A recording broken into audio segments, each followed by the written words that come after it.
Diamonds, Eramallur, Vadathala. നവീകരണം പൂർത്തിയാക്കി Mattancherry town hall തുറക്കുന്നു. ആദ്യ പരിപാടി 18-ന്.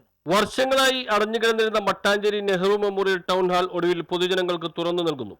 അറ്റകുറ്റപ്പണികൾ പൂർത്തിയാക്കിയ ടൗൺ ഹാൾ 18-ന് പൊതുജനങ്ങൾക്കായി തുറന്നു നൽകും. ഔപചാരിക ഉദ്ഘാടനമൊന്നുമില്ലാതെ വിവാഹത്തിനായാണ് ടൗൺ ഹാൾ തുറന്നു നൽകുന്നത്. ശോചനീയാവസ്ഥയിലായ ടൗൺ ഹാൾ അടഞ്ഞുകിടന്നിരുന്നത് മൂലം സാധാരണക്കാർക്ക് കല്യാണം ഉൾപ്പെടെയുള്ള ആവശ്യങ്ങൾക്ക് സ്വകാര്യ ഹാളുകൾക്കായി വൻതുക ചെലവഴിക്കേണ്ട സാഹചര്യമായിരുന്നു. തുടർന്ന് BPCLന്റെ സഹകരണത്തോടെ 1.5 കോടി രൂപ ചെലവഴിച്ച് ടൗൺ ഹാളിന്റെ നവീകരണ ജോലികൾ ആരംഭിക്കുകയും പൂർത്തിയാക്കുകയും ചെയ്താണ് ടൗൺ ഹാൾ തുറക്കുന്നത്. സാധാരണ ഡൈനിങ് ഹാളിന് പുറമെ 2000 ചതുരശ്ര അടിയിൽ വെജിറ്റബിൾ ഡൈനിങ് ഹാളും നിർമ്മിച്ചിട്ടുണ്ട്. പ്രധാന ഹാളിൽ ആധുനിക രീതിയിലുള്ള തിയേറ്റർ ടൈപ്പ് കസേരകളാണ് സ്ഥാപിച്ചിട്ടുള്ളത്. 1000-ഓളം കസേരകളാണ് സ്ഥാപിക്കുന്നത്. വിപുലമായ പാർക്കിംഗ് സൗകര്യം പ്രത്യേകതയാണ്. VIP-കൾക്കായി AC ലോബിയുമുണ്ട്. ഫൗണ്ടൻ, പൂന്തോട്ടം, ആർച്ച് എന്നിവയും മനോഹരമാണ്. ആധുനിക രീതിയിലുള്ള സ്ഥിരം സ്റ്റേജ് സംവിധാനവും ടൗൺ ഹാളിന്റെ പ്രത്യേകതയാണ്. 17 ശുചിമുറികളുണ്ട്. 100 പേർക്ക് ഒരേ സമയം കൈകഴുകുന്നതിനും സംവിധാനമുണ്ട്. റസിയ സിറാജ് ദമ്പതികളുടെ മകൾ റജ ഫാത്തിമയുടെയും ബസ്രിയ നാസർ ദമ്പതികളുടെ മകനായ നബീലിന്റെയും വിവാഹ ചടങ്ങുകളാണ് നവീകരണത്തിന് ശേഷം തുറക്കുന്ന 18-ന് നടക്കുക.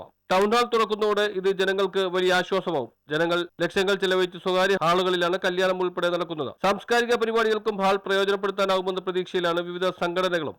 കൊച്ചി നഗരസഭയുടെ നേതൃത്വത്തിലാണ് ടൗൺ ഹാൾ നവീകരണം നടന്നത്. നഗരസഭ standing committee chairman TK Ashraf പ്രവർത്തനങ്ങൾക്ക് നേതൃത്വം നൽകി. News bureau, Mattancherry.